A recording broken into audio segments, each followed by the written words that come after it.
Hello good morning friends. हम लोग देखने वाले इसमें मेडावल हिस्ट्री का पार्ट। ठीक है, गुलाम वंश, खिलजी वंश और दिल्ली सल्तनत और मुग़ल सल्तनत के बारे में हम लोग देखने वाले हैं, जो कि हर प्रतियोगिता परीक्षा में इसमें से 2 से 3 नंबर का प्रश्न रहता ही रहता है। तो वैसे सारे थ्योरी को इसमें करवाया जाएगा। ठीक है, तो आइए हम लोग शुरू करते हैं बिना देरी किए। पहला है क्या, गुलाम वंश। इसका 1193 में मोहम्मद गौरी ने किया था। उसके बाद 1206 गुलाम वंश की स्थापना जो हुआ था, कुतुबुद्दीन ऐबक ने किया था। कब? 1206 में। इसके बाद आराम शाह हुए 1210। ये 1206 से लेकर 1210 तक रहे। उसके बाद आराम शाह हुए। उसके बाद आराम शाह के बाद कौन? इल्तुतमिश। इल्तुतमिश के बाद कौन हुए? रुकनुद्दीन फिरोज शाह 1236 में। लेकिन उसके बाद ये हुई रजिया सुल्तान। ठीक है, पहली महिला थी रजिया सुल्तान। उसके बाद कौन हुए? बहराम शाह। उसके बाद कौन हो गए? बहराम शाह हो गए 1240 में। मतलब रजिया सुल्तान 1236 से 1240 तक ही रह पाई अपने गद्दी पे। उसके बाद कौन हो गए? बहराम शाह हो गए। 1242 में कौन हुए? अलाउद्दीन मसूद शाह। 1246 में कौन हुए? रुकनुद्दीन मसूद महमूद। रुकनुद्दीन महमूद 1246 में। 1266 में कौन हुए? गयासुद्दीन बलबन। उसके बाद कौन? 1286 में खुसरो। 1286 में कौन हुए? खुसरो हुए। उसके बाद 87 में 1287 का मेजुद्दीन कैकोबाद हुए। 1209 में 1290 में कौन से हुए? रुकनुद्दीन शमसुद्दीन कैमूर्स। यही लास्ट अंतिम थे गुलाम वंश का। उसके बाद 1290 में गुलाम वंश क्या हुए? समाप्त हो गए। यानी कि 1206 से 1290 तक गुलाम वंश रहा। ठीक है, लगभग कितने साल? तो लगभग 97 वर्ष लगभग रहा था। कौन? गुलाम वंश। याद रखना है, 1206 से 1290 तक रहा था। ठीक है, उसके बाद देखते हैं हम लोग खिलजी वंश। खिलजी वंश का स्थापना किसने किया था? तो जलालुद्दीन फिरोज खिलजी ने। खिलजी वंश का संस्थापना किसने किया था? जलालुद्दीन खिलजी ने 1290 में किया। उसके बाद 1296 में कौन? अलाउद्दीन खिलजी। 1296 में कौन आए? अलाउद्दीन खिलजी आए। उसके बाद 1316 में शहाबुद्दीन उमर शाह आए। और 1316 में ही कौन आए? कुतुबुद्दीन मुबारक शाह भी आए। 1320 में नसरुद्दीन खुसरो शाह आए। 1320 में खिलजी वंश समाप्त हो गया। ठीक है, यानी खिलजी वंश कितना दिन रहा? 1290 से 1320। कितने साल हो गए? 30 साल लगभग हो गया। तो खिलजी वंश कितने सालों तक रहा? तो 30 वर्षों तक। उसके बाद हम लोग देखते हैं तुगलक वंश। इसकी स्थापना 1320 में गयासुद्दीन तुगलक प्रथम ने किया था। उसके बाद 1325 में मोहम्मद बिन तुगलक सेकेंड। ठीक है, उसके बाद 1351 में फिरोज शाह तुगलक, जिसको FST कहते हैं। इन्होंने बहुत बड़ा बड़ा काम किया। नहर और सिंचाई पर इन्होंने बहुत ध्यान दिया था। बहुत पढ़ा लिखा ये थे, बहुत पढ़े लिखे थे। उसके बाद देखते हैं 1388 में कौन? गयासुद्दीन तुगलक दूसरा। 1389 में कौन हुए? अबू बकर शाह। उसके बाद कौन? मोहम्मद तुगलक तीसरा। उसके बाद 1394 में सिकंदर शाह पहला प्रथम। 1394 में नसरुद्दीन शाह दूसरा। और 1395 में कौन? नुसरत शाह। 1395 में कौन हुए? नुसरत शाह हुए। ठीक है, उसके बाद देखते हैं 1399 में नसरुद्दीन महमूद शाह दोबारा सत्ता पर आए। उसके बाद 1413 में दौलत शाह। 1414 में तुगलक वंश समाप्त हो गया। यानी कि 1320 से 1414 तक चला था तुगलक वंश। लगभग कितने ईयर? तो लगभग 94 वर्ष तक रहा था। उसके बाद हम लोग देखते हैं सैयद वंश। सैयद वंश की स्थापना किसने किया था? तो खिज्र खान ने किया था। कब? 1414 में। 1421 में कौन? मुइजुद्दीन मुबारक शाह दूसरा आए। 1434 में कौन आए? मोहम्मद शाह चौथा आए। उसके बाद देखते हैं 1445 में अलाउद्दीन आलम शाह आए। उसके बाद 1451 में कौन? सैयद वंश समाप्त हो गया। यानी कि 1414 से 1451 तक, यानी कि 37 वर्ष तक किसने रहा? तो तुगलक वंश ने रहा। ठीक है, अब हम लोग देखते हैं लोधी वंश। लोधी वंश की स्थापना कब हुई थी? तो ये 1451 में हुई थी। किसने किया था? तो बहलोल लोधी ने किया था। लोधी वंश की स्थापना कब हुआ था? तो 1451 में हुआ था, बहलोल लोधी ने किया था। 1489 में कि सिकंदर लोधी दूसरा आया। 1517 में इब्राहिम लोधी, 1517 में कौन? इब्राहिम लोधी आए। और 1526 में लोधी वंश समाप्त हो गया, क्योंकि अकबर ने इब्राहिम लोधी को इस पानीपत के प्रथम युद्ध में क्या किया? इनको हरा दिया। तो लगभग 75 वर्ष तक ये लोधी वंश रहा। ठीक है, आगे देखते हैं हम लोग। गुलाम वंश अब आ जाएगा। गुलाम वंश की स्थापना किसने की? तो बाबर ने किया था। प्रथम जो पानीपत का प्रथम युद्ध हुआ था 1526, ये बाबर और इब्राहिम लोधी के बीच में हुआ था। एक तरफ बाबर थे और दूसरी तरफ इब्राहिम लोधी थे, दिल्ली सल्तनत के थे। तो बाबर ने इनको हराकर और गुलाम वंश की स्थापना किया 1526 में। बाबर का पूरा नाम क्या है? तो जहीरुद्दीन मोहम्मद बाबर है, याद रखना। उसके बाद 1530 में कौन? हुमायूं आए, जो कि बाबर के बेटा थे हुमायूं 1530 में। उसके बाद 1539 में क्या हो गया? मुगल वंश का मध्यांतर हो गया। उसके बाद देखते हैं सूरी वंश। सूरी वंश की स्थापना किसने की? तो शेर शाह सूरी ने की, जो कि बंगाल के थे। कहाँ के? ये बंगाल नहीं ना, सॉरी, ये बिहार के थे। शेर शाह सूरी कहाँ के थे? बिहार के थे। इन्होंने ही बिहार के सासाराम जिले के थे, सासाराम जिले के थे शेर शाह सूरी। ठीक है, सासाराम डिस्ट्रिक्ट है बिहार में, वहीं के इन्होंने थे, अफ़गानी थे। ठीक है, इन्होंने ही पहली बार रुपया चलाया था। इन्होंने पहली बार रुपया चलाया था, जो आज भी भारत का मनी, यानी भारत का पैसा क्या है? रुपया ही है ना। तो 1539 में शेरशाह सूरी ने किया था सूरी वंश की स्थापना। 1545 में इस्लाम शाह सूरी हुए। 1552 में महमूद शाह सूरी। 1553 में इब्राहिम सूरी हुए। 1554 में कौन आए? तो फिरोज शाह सूरी है। 1554 में फिर आए मुबारक खान सूरी। 1555 में कौन है? तो सिकंदर सूरी है।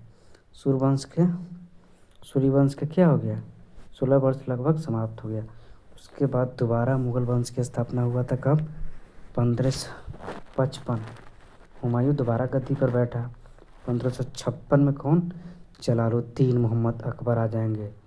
ठीक है, उसके बाद 1605 में कौन? 1605 में जहांगीर, जिनका ये अन्य नाम क्या था? सलीम था। ठीक है, 1628 में शाहजहाँ आएंगे। 1659 में कौन आएंगे? औरंगजेब। 1707 में शाह आलम प्रथम आएंगे। उसके बाद 1712 में कौन आएंगे? जहांदार शाह आएंगे। 1713 में फर्रुखसियर आएंगे, जिनको घिरनित या कायर मुगल कहते हैं। ठीक है, उसके बाद को 1719 में कौन आएंगे? रफीउद्दौला आएंगे। उसके बाद रफीउद्दौला आएंगे, 1719 में आएंगे। उसके बाद नेगोशियर आएंगे। कौन? कब? 1719 में आएंगे। 1719 में फिर महमूद शाह आएंगे। ठीक है, उसके बाद 1748 में अहमद शाह आएंगे। उसके बाद 1754 में आलमगीर आएंगे। उसके बाद 1759 में शाह आलम आएंगे। 1806 में अकबर शाह आएंगे। उसके बाद 1837 में बहादुर शाह जफ़र आएंगे। उसके बाद 1857 में क्या हो जाएगा? मुगल वंश समाप्त हो जाएगा। यानी कि मुगल वंश का जो पीरियड है 1526 से लेकर 1857 तक है। ठीक है, 1526 से लेकर 1857 तक है। ठीक है, ये मुगल का पीरियड है। लगभग कितने साल? तो लगभग 315 साल मुगल का पीरियड रहा है। उसके बाद ब्रिटिश राज आ जाएगा। ठीक है, और वायसराय बन के लोग आएंगे। तो 1858 में कौन आएंगे? लॉर्ड कैनिंग वायसराय बन के आएगा।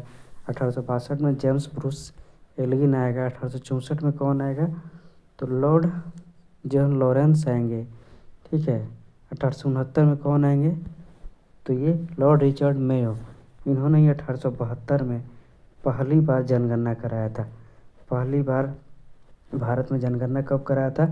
तो लॉर्ड रिचर्ड मेयो ने कराया था, याद रखना है। 1872 में कौन आएंगे? तो लॉर्ड नॉर्थब्रुक आएंगे। 1876 में कौन? लॉर्ड एडवर्ड लुटेन लॉर्ड आएंगे। 1880 में कौन? लॉर्ड जॉर्ज रिपन नहीं, याद रखना है, ठीक है। 1884 में कौन आएंगे? डफरिन। डफरिन इन्हीं के काल में 28 दिसंबर 1885 को कांग्रेस की स्थापना की गई, ठीक है। 1888 में कौन आएंगे? लॉर्ड लैंसडाउन आएंगे। 1894 में कौन आएंगे? तो लॉर्ड विक्टर ब्रूस एल्गिन आएंगे। 1899 में कौन आएंगे वायसराय बनकर? तो लॉर्ड कर्जन आएंगे, ठीक है। इन्होंने ही 1905 में क्या किया था? कर्जन ने बंगाल विभाजन किया था 1905 में। फिर दूसरा कौन आएगा? मिंटो आएगा, जिसको सांप्रदायिकता का जनक कहा जाता है, ठीक है। और 1910 में कौन आएंगे? तो लॉर्ड हार्डिंग आएंगे। 1916 में लॉर्ड फ्रेडरिक सेल्मस्फोर्ड आएंगे। 1921 में कौन आएंगे? तो रीडिंग आएंगे। 1926 में कौन आएंगे? तो इरविन, ठीक है। गोलमेज सम्मेलन कराने की इसको जिम्मेदारी दिया गया था। 1931 में कौन आएगा? तो वेलिंगटन आएंगे। 1936 में कौन आएगा? लिनलिथगो। 1936 में कौन आएगा? लिनलिथगो। 1943 में कौन आएगा? वेबेल। 1943 में कौन आएंगे? तो वेबेल। और 1947 में कौन आएंगे? माउंटबेटन आएंगे और भारत को आज़ाद करवाएंगे, ठीक है। माउंटबेटन आएंगे और क्या करवाएंगे? भारत को आज़ाद करवाएंगे, ठीक है। आगे देखते हैं हम लोग। माउंटबेटन आएंगे और भारत को क्या करेंगे? वो आज़ाद करेंगे। अब देखते हैं हम लोग आज़ाद भारत के प्राइम मिनिस्टर। 1947 में कौन पहली बार भारत के प्रधानमंत्री बने थे? भारत का प्रथम प्राइम मिनिस्टर पीएम कौन? टी जवाहरलाल नेहरू थे, याद रखना है। उसके बाद 1964 मतलब 50 से 64 तक कौन रहे थे? 1950 से 64 तक 14 साल तक जवाहरलाल नेहरू रहे थे। उसके बाद 1964 में कौन आए? तो गुलजारी लाल नंदा आए। 1964 में फिर लाल बहादुर शास्त्री आए। 1966 में गुलजारी लाल नंदा आए। 1966 में इंदिरा गांधी आ गई। 1977 यानी 1966 से 77 तक कौन रही थी? तो इंदिरा गांधी रही थी 2 बार। 1977 में मोरारजी देसाई आ गए। 1979 में कौन? चौधरी चरण सिंह आए। 1980 में इंदिरा गांधी आ गई। 1984 में राजीव गांधी आ गए। 1984 में क्या हो गया? राजीव गांधी आ गए। 1989 में कौन? विश्वनाथ प्रताप सिंह। 1990 में चंद्रशेखर आ गए। 1991 में पीवी नरसिम्हा राव आ गए, ठीक है। और उसके बाद क्या हुआ? 13वें प्रधानमंत्री अटल बिहारी वाजपेयी थे। 13वें प्रधानमंत्री कौन थे? तो अटल बिहारी वाजपेयी थे। 14वें भारत के प्रधानमंत्री कौन? 1996 में देवगौड़ा। 1997 में 15वें प्रधानमंत्री आई के गुजराल। 16वां प्रधानमंत्री 1998 में अटल बिहारी वाजपेयी हुए। 2004 में कौन? मनमोहन सिंह हुए।